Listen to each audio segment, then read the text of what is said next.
Hello viewers, நீ நம்ம பார்க்க போறது Demon Slayer episode 63 part 1.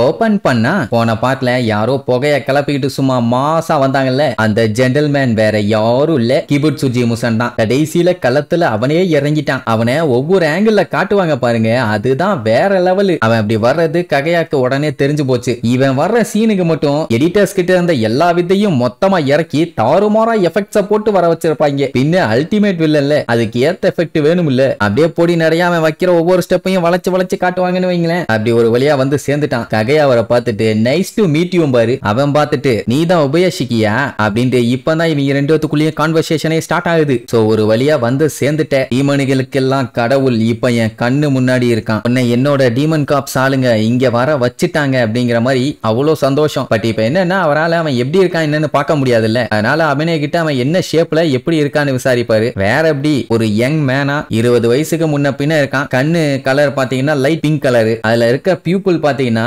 கேட்டுக்கு வெர்டிகல் ஸ்லிட்ஸ் இருக்கும்ல, அந்த மாதிரி இருக்குது இந்த மாதிரி இருக்குதுன்னு அவனை பத்தி முழு டீடைல்ஸையும் சொல்லிடுவான். இவன் வருவான்னு சொல்லி அவர் எப்போ எக்ஸ்பெக்ட் பண்ணிட்டு இருந்தாரு. கடைசியில நினைச்ச மாதிரியே வந்துட்டான். அதுவும் என்னைய கொல்றதுக்காக தான் நான் வந்தேன் அப்படிங்கிற மாதிரி கேட்பாரு. ஆல்ரெடி அவர் சாகிற நிலைமையில இருக்காரு, அவரை கொல்றதுக்கு எதுக்காக அவன் இவ்வளவு தூரம் வரணும்? ஆனா வந்திருக்கானே, ஏன்னா அவனுக்கு ககையா இந்த நிலைமையில இருப்பான்னே தெரியாது. சொல்ல போனா இவங்க கிளானை சேர்ந்தவங்க 1000 வருஷமா இவனை கொல்லணும்னு தான் அலைஞ்சுக்கிட்டு இருக்காங்க. அதுவும் டைரக்டா இல்ல, மறைஞ்சு மறைஞ்சு. இப்போ உன்னோட நிலைமைய பார்த்தா எனக்கு பரிதாபகரமா இருக்குது. உன்னோட பாடியில இருந்து ஆல்ரெடி செத்த பொணத்தோட ஸ்மெல் அடிக்குது ககையா அப்படின்னு ஒன்னு சட்டக்குன்னு எந்திரிச்சு உட்காந்துக்கிட்டு, ஆமாடா எனக்கு நல்லாவே தெரியும் அப்படின்ட்டு இன்னொரு ட்விஸ்ட் வைப்பான். என்னன்னா 6 மாசத்துக்கு முன்னாடியே இன்னும் சில நாட்கள்ல நீ செத்துருவேங்கிற மாதிரி டாக்டர் சொல்லியிருக்காரு. இப்படி 4 வார்த்தை பேசும்போதே வாயில இருந்து ரத்தம் குபுக்கு குபுக்குன்னு குதிக்கும். 6 மாசத்துக்கு முன்னாடியே சாக வேண்டியவன் இன்னும் உயிரோட தான் இருக்கான். அவன் டாக்டருக்கே என்ன சொல்றதுன்னு தெரியல. ஆனா அது எல்லாத்துக்குமே காரணம் நீ தான். உன்னை அழிக்கணுங்கிறக்காகவே நான் காத்துக்கிட்டு இருந்தேன் அப்படிங்கிற மாதிரி விரியோட சொல்லுவாரு. அவன் கிண்டல் பண்ணுவான். உன் கனவு ஆசை லட்சியம் எல்லாமே இன்னைக்கு நைட்டோட முடிய போதே,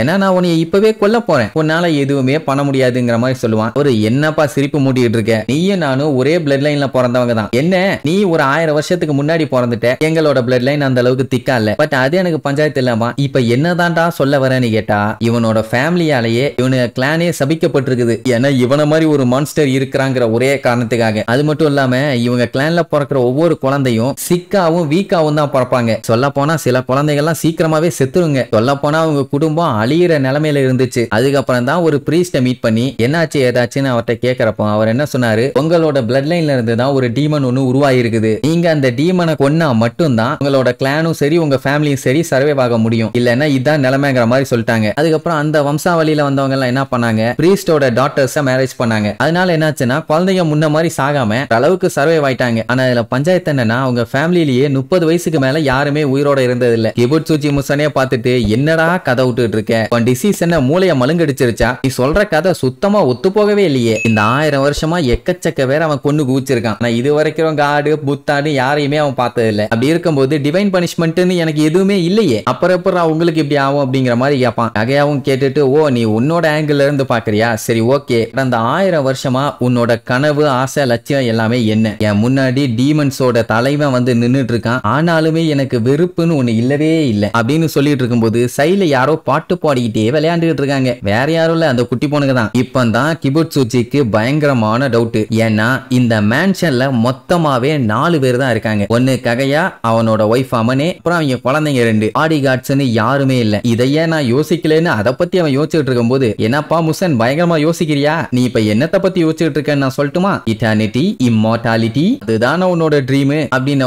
ஆமாடா, நெசுகோ மட்டும் என் கையில கிடைச்சிட்டா போதும், எல்லாமே ஆட்டோமேட்டிக்கா நடந்துருமா. உன் கனவு பலிக்காது முசன் அப்படின்னு அடிச்சு சொன்ன உடனே, அப்படின்னா நெசுகோவை மறைச்சு வச்சிருக்க இடத்துல இருந்து அவளை கண்டுபிடிக்க முடியாதுன்னு கான்பிடென்ட்டா சொல்ற. ஒன்னும் பஞ்சாயத்து இல்லாமா, ஏன்னா இவன் காலங்காலமா வாழ்ந்துட்டு வர்றவன். நெசுகோ எங்க இருக்கான்னு சொல்லி சல்லட போட்டு தேடிட மாட்டான். இத சொன்னா நீ எல்லாத்தையுமே தப்பா புரிஞ்சுக்கிட்டு இருக்கப்பா, முதல்ல இட்டர்னிட்டினா என்னன்னு தெரிஞ்சுக்க அப்படின்ட்டு கதை கதையா பேச ஆரம்பிப்பாரு. அதாவது இட்டர்னிட்டினா ஹியூமனோட வில். சோ அந்த விருப்பம் பாத்தீங்கன்னா முடியாத ஒண்ணு, என்னன்னைக்குமே நீடிக்கும். சொல்ல போனா அது ஒருத்தரோட அழியிற விஷயம் இல்ல, அது இம்மோர்டலும் இருக்கும்பா. இத கேட்டுட்டு அவனுக்கே கடுப்பாயிரும். என்னடா லூசு மாதிரி பேசிட்டு இருக்க, எனக்கு நீ பேசுறத கேட்கும் போதே கடுப்பா இருக்குதும்பா. இப்ப என்னன்னா கடந்த 1000 வருஷமா இவன் எத்தனை ஆயிரம் குழந்தைகளை கொண்டிருப்பான். அந்த விருப்பு வெறுப்புன்னு எல்லாமே ஒண்ணு சேர்ந்துதான் தோண்டி துருவி நோண்டி கொஞ்சம் கொஞ்சமா வளர்ந்து வந்து உன்னை அழிக்க வருது. டிராகன் டைகர்னு நீ எல்லாத்தையுமே எழுப்பி விட்டுட்ட அப்படின்ட்டு அந்த அஷிராஸ் நம்ம பையனு எல்லாத்தையுமே சேர்த்து பில்டப் பண்ணுவாரு. ஈவன் தோ நீ இப்ப என்னைய கொன்னா கூட ஹியூமன் காப்ஸுக்கு எதுவும் பெரிய டிஃபரன்ஸ் எல்லாம் இருக்காது, எல்லாத்தையும் கொல்ற மாதிரி தான். ஆனா ஹியூமனோட ஃபீலிங்ஸ்னு ஒண்ணு இருக்குதே, அதெல்லாம் உன்னால அண்டர்ஸ்டாண்ட் பண்ண முடியாது. அதெல்லாம் புரிஞ்சு தெரிஞ்சு அறிஞ்சு சொரிஞ்சவனுக்கு தான்டா தெரியும்.